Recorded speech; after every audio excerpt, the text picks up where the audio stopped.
still to be confirmed. Roy, you know what they say, you can't win the World Cup in the group stage, you can only lose it by going out. So England have won the group. There's obviously a lot of room for improvement, but what would you say overall? Yeah, they were always favourites to top the group. Obviously, they had an outstanding first game, difficult second game. It wasn't pretty today, far from it, but eventually we talk about tactics and systems. Their top players eventually turned up the second half with Bellingham and Keane, and they're huge players and that's what you want in these tight games. I spoke about the opposition being dangerous, but they were, I thought, very, very poor. So we could be really critical of England if they didn't get the job done. But they did. Their top lads turned up and they move on to tougher games. And that's the bottom line, isn't it, Gary? Much as we can talk about tactics and systems and low blocks or whatever, your very best players do it when they need to. You've got every chance of winning. And Jude Bellingham, would you say by a distance, is England's best player at the moment? Absolutely. He's the one player that looks like he's in form. He's the one player that looks like he's fresh. He's sharp, he's lively, he's playing at the level that you would expect. Look, Mark, I think that what these players have set a standard of getting to finals and semi-finals over the last few years. This is the goal from Jude. Look, I just know from being a defender in that position, you know, you're pressing against the forward, you're looking to do enough to disrupt him, to put him off. How Jude keeps control, his eye on the ball, and that technique to finish it there whilst he's under extreme pressure is absolutely brilliant. Brilliant finish, that, it really is. Ian, I can't believe we ever had a conversation about whether Jude Bellingham was going to start in this team. He's, along with Harry Kane, he's the first name on the team sheet, isn't he? If England are going to do something serious here. Yeah, I can't understand it. I've always backed him and what he's done, and that's going off of what I've seen him do and what we've seen him do and what he's capable of doing, his confidence, the fact that he's got a lot of confidence. People kind of like interpret it as arrogance for him, but like he's somebody that when you watch him, whoever he's playing against, I remember watching him against New Zealand, watching him against Costa Rica, he's exactly the same. He's going for it. He wants to do the best he can. He wants to put the team on his shoulders and run with it.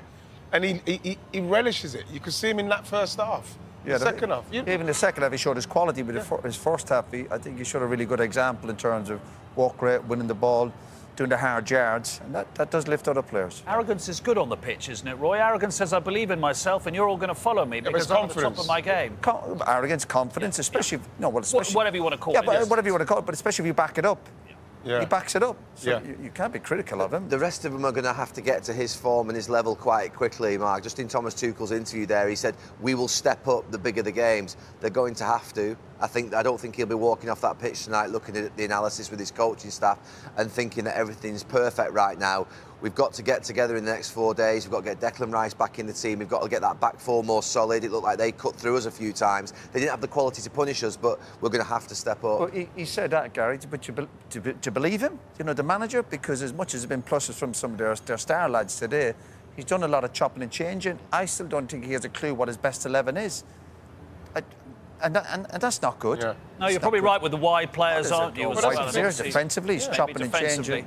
No doubt the Wonderwall has replaced Sweet Caroline as the England anthem for this World Cup. Let's have a look at Harry Kane's 11th goal in the World Cup, beating Gary Lineker's record. You would have loved to have been on the end of a cross like this, Ian Wright, wouldn't you, from Jude Bellingham? Yeah, well, it was brilliant from Jude again. You know, it's the best bit of wing play in the game, to be honest. Great run. But then it's the composure of moving the defender. You know, and then once he got in it onto his weaker foot, and just a lovely ball into the box. It's just invited Harry. Harry's run's always going to be great, you know, even Harry coming off of the back of him. But it's his run here. You know, that's the run.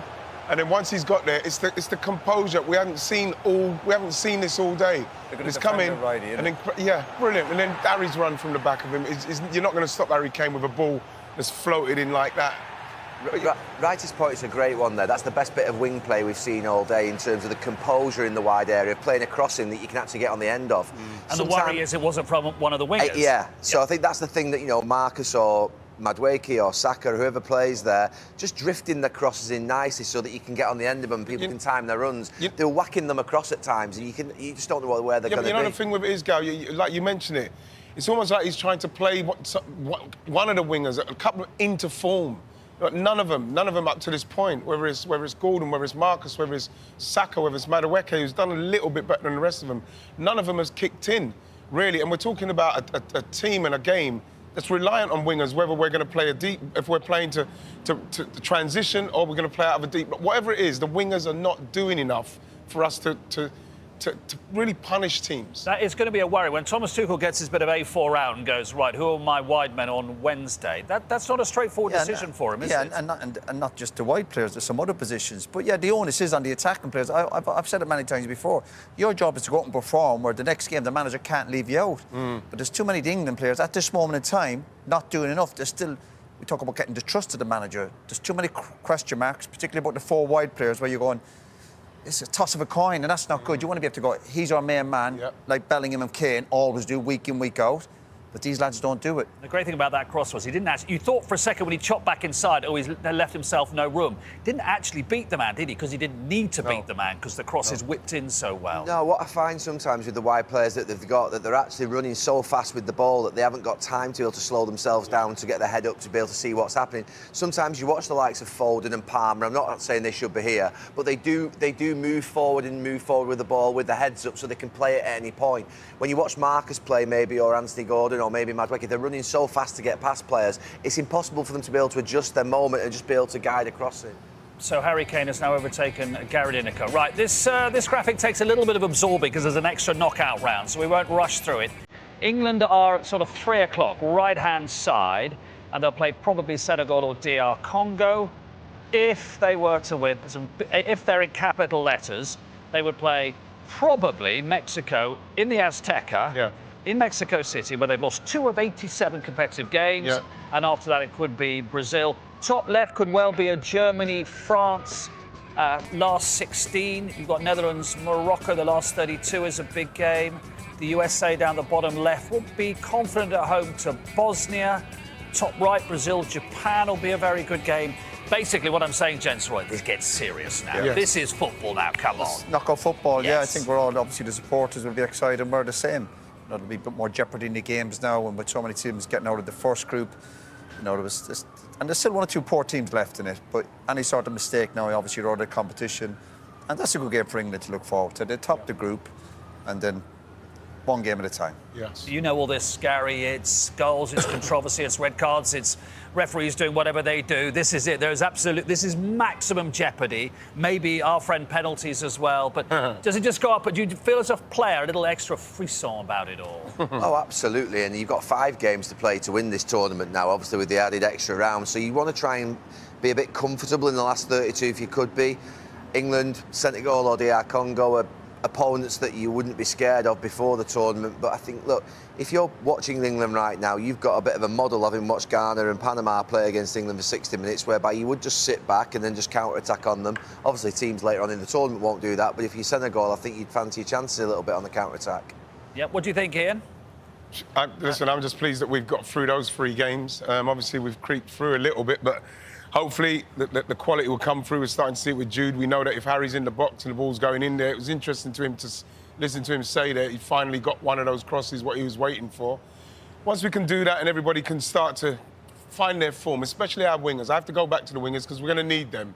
Once that gets going, you know what I mean, I'd love us to be able to get to somewhere like Mexico, the Azteca, and play there. Because that's when you're really at the World Cup. No safety net, though. As a player, does that alter your mindset? To think, I really can't make a mistake here. But it's what these players want. It's what Jude Bellingham wants. It's what Harry Kane wants. They're our most precise players. What I would say is, Mark, there are times where I've been with England where we've not got out of the group. There are many times where we've not finished top of the group and we finished second, and we ended up in a nightmare of a sort of what will be run towards the... You did in 98. Exactly, so many times.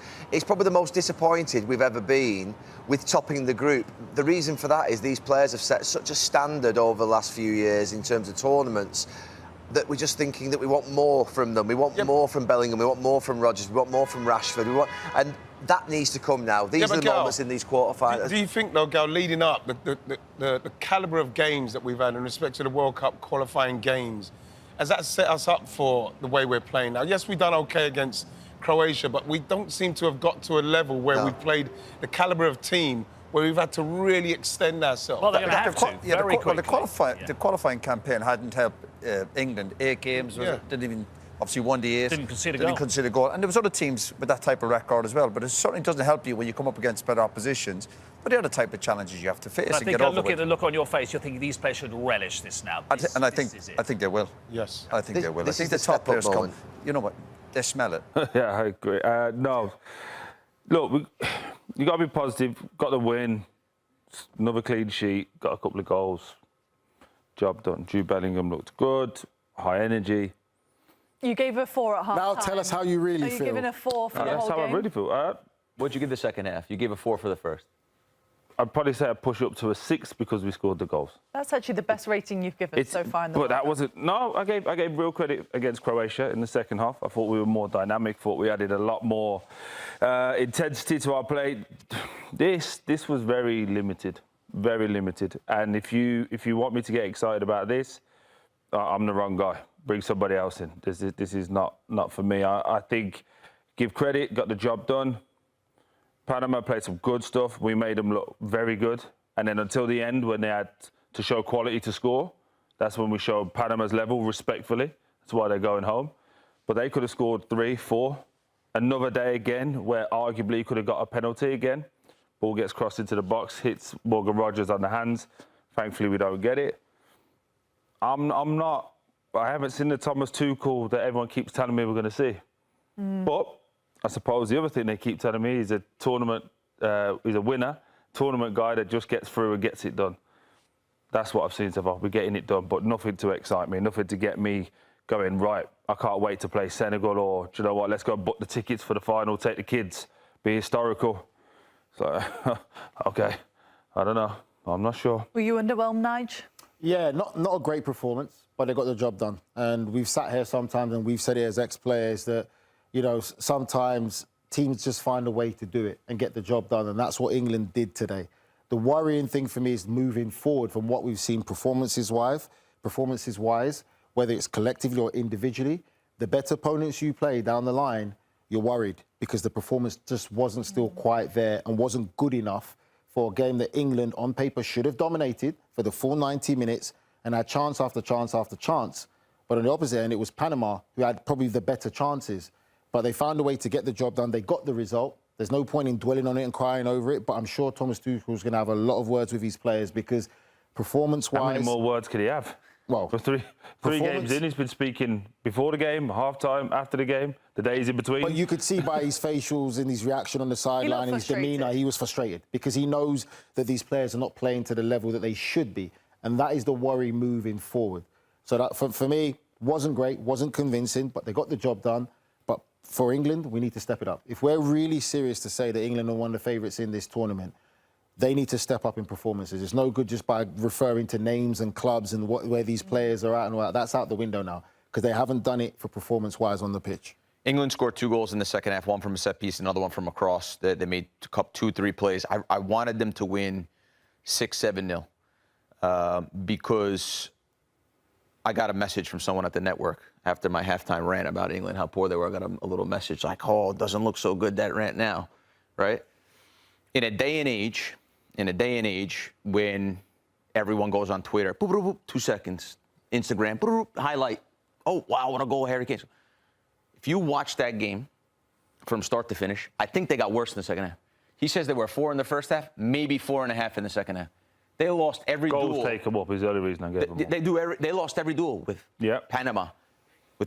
And now some people say, oh, yeah, but what do you know? You know, I played with 3 of those guys every day for a couple of years. 3 of the guys from Panama, right? And with all due respect to them, great guys, not world beaters, not to play against $100 million players. So for me, in a day and age when you could go pull up the highlights and the goals and everything else, if you watch that game from start to finish, again, here we come to the fork in the road. If you are in the camp that you say, well, England, they got the job done, they won 2-0, they played better in the second half, you don't know football. If you're in the camp, hey, that was poor, first half, second half, not good enough. If we're going to go and play France, we're going to go play Spain, we're going to go play these top teams, that's not good enough. Even if you get through first in the group, that's not good enough for England, for what we came here to do. That Tuchel's looking at that. He's at the end of the game. He's like this. He's got his hat down over his face. He's embarrassed. He's embarrassed. So, again, fork in the road. You watch that game. Okay, go on Twitter. Go look at the highlights. Yeah, they played great. Fine. They got the job done. Okay, you're lying to yourself. That was a really poor performance from start to finish. Isn't the only good positive, though, to be able to say, you know, at some point it's interesting because none of the teams have been that great, have they? Like, apart from Argentina and France, who else has been that good? I agree. But the problem you have is England are seen in that same high regard. England is seen as the top 3 or 4 favourites. Third favourite to win it. It's England, Spain, Argentina, and France. They're the fantastic four. But they have not performed to the same level, or nowhere near the same level as Argentina and France have. So that's the problem. There's a big